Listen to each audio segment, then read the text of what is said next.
지금 이화영 경기부지사가 공수처의 검찰 관계자들을 고발했습니다. 검찰청 술판 회유 당했다. 지금 오늘도 보니까 김성태한테 3년 5개월인가요? 이화영 부지사한테는 15년. 15년. 어처구니없네 진짜. 자, 근데 뭘로 지금 고발했느냐 보겠습니다. 실제로 검찰 고위 간부 출신 전관이 이화영 부지사를 만나러 와서 회의를 합니다. 3번 있었는데 검찰이 딱 한 건만 선택적으로 공개를 해요. 2개는 숨겨. 뭐 이런 것들. 근데 이렇게 다 나올 거를 진짜 검찰이 숨긴다는 게 진짜 웃깁니다. 그 이후로 검찰이 지금 이화영이 완전히 거짓말쟁이다라고 발표를 하면서 말했던 거는 2022년에 이 사람이 왔는데, 그러니까 전관이 접견을 했었는데 이화영이 주장하는 거는 2023년 6월에 왔다는 거 아닙니까? 그럼 여기에서 회유가 됐다는 증빙이 바로 돼버린 거예요. 근데 그러니까 저 사람이 보통 그냥 검사 출신이 아니라 수원지검장 출신의 전관 변호사였다고 하잖아요. 다른 지검장도 아니고 그렇지. 수원지검에 네. 지금 그 수감되어 있는 이화영한테 전직 그것도 직전 수원지검장이었어요. 바로 직전에 수원지검장이 변호사로 옷을 갈아입고 나타나가지고 잘해줄 테니까 대충 말 맞춰봅시다. 그렇지. 이렇게 회유를 했다는 거잖아요. 그리고 실제로 그게 통해 가지고 이 전직 검사 변호사가 이화영 부지사를 만나고 난 그 다음 날 법원에서 갑자기 증언이 바뀌었다는 거잖아요. 누가 봐도 그러면 회유한 거지. 그러니까 숨긴 거죠. 예. 그러니까 이재명 도지사한테 보고했다고만 해요. 그러면은 김성태처럼 풀어줄게 이런 거지. 웃긴 놈들이고요. 그러니까 지금 민주당에서 하려고 하는 것 중에 검찰의 조작 사건은 모조리 특검하겠다는 목표가 있는 거예요. 그럼 그 특검이 특검으로 끝납니까? 이런 조작 사건 만들어내는 검사들 탄핵까지 시켜야죠. 아마 어마어마할 거예요. 그러면서 결국 이 모든 것들은 윤석열을 모아치죠. 그렇죠. 윤석열에 의해서 만들어진 검사 정권의 조작 사건들. 다른 것도 아니고 아무리 정권에 불리해도 사건을 조작하면 안 되는 거 아닙니까? 여기는 나아가서 검찰의 수사권 사라지는 바로 또 명분이 되죠. 그러니까 지금 역사는 작용 반작용의 원리에 의해서 차곡차곡 검찰이 기소청으로 탈바꿈하는 명분을 제공하고 있는 겁니다. 그러니까요. 이화영 부지사가 이재명 도지사한테 보고했다는 증거가 하나도 안 나왔습니다. 근데 이재명 지사한테 보고했다고 말해. 이화영의 진술에만 의존하고 나고 있는 수사예요. 쌍방울 대북 송금이. 그래서 그걸 찾아내려고 경기도청에 수일간 상주하면서 털어댔지만 0건. 아무것도 안 나왔어요. 이런 짓을 하는 과정에 이화영이 진술이 바뀌어버리니까 이화영의 진술은 신빙성이 없어 라고 검찰은 주장하지만 왜 내가 진술을 바꿨는지를 설명하는 과정에 나온 게 술판, 전관 이런 것들이거든요. 네. 결국에는 그거 내가 봤을 때 재판부가 받아들일 수 있을 거라고 봐요.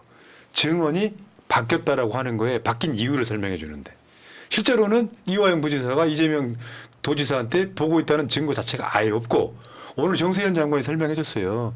그 당시 그 건이 일어났다고 하는 대북 송금 할 때 남북관계가 완전 경색돼서 경기도가 그런 바보 같은 짓을 할 수가 없는 상황이었다.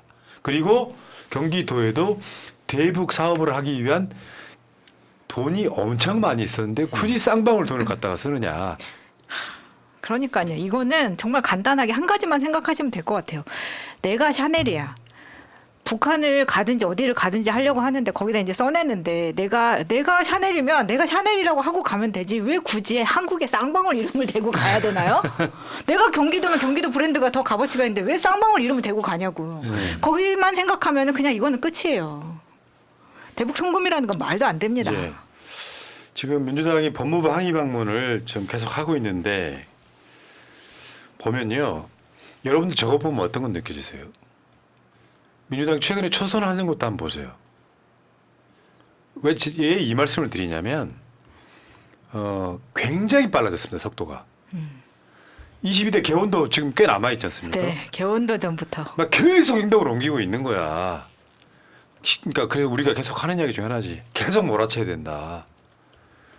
법무부 장관 쫄죠. 윤석열이가 임명한 나부랭이 아니에요. 이름도 기관 박상재 성재? 성재.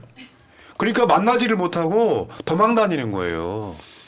그러니까 저렇게 민주당 의원들이 많이 갔는데 현역 의원 3명만 들어오세요. 당선자들은 못 들어옵니다. 이랬다는 거잖아요. 저기 박균택 당선자가요. 윤석열의 간접 피해자인데 박균택, 양문남 다 윤석열보다 선배예요. 근데 박균택, 양문남 두 당선자는 윤석열이 총장 되고 검찰에서 물러난 사람들이에요. 그래서 저런 분들이 민주당에 들어온 것도 저는 굉장히 고맙습니다. 그렇죠. 네. 보기만 해도 엄청 든든하지 않습니까? 여기서부터 뭐 이건태 그리고 이성윤, 김기표 다 있는 거잖아요. 우리 쪽에 박균택 그리고 양분남 검찰 고검장까지. 그리고 요즘 그 각종 종편이나 그 공중파 라디오에서도 인터뷰를 굉장히 잘 해줘가지고 현재 사태에 대한 정리도 굉장히 빠르게 잘 되고 있습니다. 예. 그러니까 속도가 빨라진 민주당을 칭찬해 주세요. 똥파리들처럼 뭐 조국 혁신당이랑 무슨 같은 일 한다고 똑같은 뭐 공동 주최했다고 민영배 때리고 김용민 때리고 그냥 그건 똥파리 짓입니다. 도움을 받을 수 있으면 받는 거지. 조국 혁신당이 국민의힘이에요? 자, 민영배 의원의 페이스북 보겠습니다. 여러 가지 단단히 따져 물을 계획이었습니다. 왜 아직도 자료 제출에 응하지 않는지, 사건 조작 간담 의혹 짙은 검사들의 위법 행위를 감찰하지 않는지, 도대체 진실규명 의지는 있는지 등 확인할 일이 많습니다. 상세 리스트까지 준비해 갔습니다. 왜냐하면 여기 차관이랑 이미 그러니까 장관 만나기로 했는데 안 된다고 해서 차관까지 이제 미팅을 다 준비하고 간 거예요. 근데 기껏 도착했더니 민원실에서 가로막습니다. 현직 국회의원 3명만 들어오랍니다. 의원 당선인 신분 9명은 만나지 않겠답니다. 당선인들은 개인이 아닌 주권자, 시민의 대리인입니다. 법무부는 오늘 주권자 시민을 무시하고 모욕한 겁니다. 합당한 이유는커녕 구차한 변명조차 되지 못합니다. 오만과 불통, 딱 윤석열 정권 색깔 그대로입니다. 그런다고 진실을 숨길 수 있겠습니까? 손바닥으로 하늘을 가릴 수 없습니다. 정치검찰의 일상적 사건 조작은 이미 하나씩 드러나고 있습니다. 동료 의원들과 힘을 합해 22대 국회 초반부터 밀어붙이겠습니다. 사건 조작의 실체 규명, 책임자 처벌에 최선을 다하겠습니다. 특검은 물론 국회의 모든 자원을 가동하겠습니다. 마치고 현장 대책 회의도 가졌습니다. 이성윤 당선인이 특검 법안 준비 상황을 발제했고 시기와 대상 등 개괄적인 점검을 마쳤습니다. 특검 법안 마련하는 대로 대책단 회의를 거쳐 22대 국회 임기 시작하면 곧바로 발의할 계획입니다. 관심과 성원으로 지켜봐 주십시오. 예. 내일은 저기 멤버 중에 한 명, 이건태 당선자를 인터뷰 한번 해볼게요. 자, 이화영 사건만 해도 이재명 대표가 그때 당시 했던 이야기예요. CCTV만 확인하면 되는데 그거 안 까고 있잖아. 네. 왜 안 까?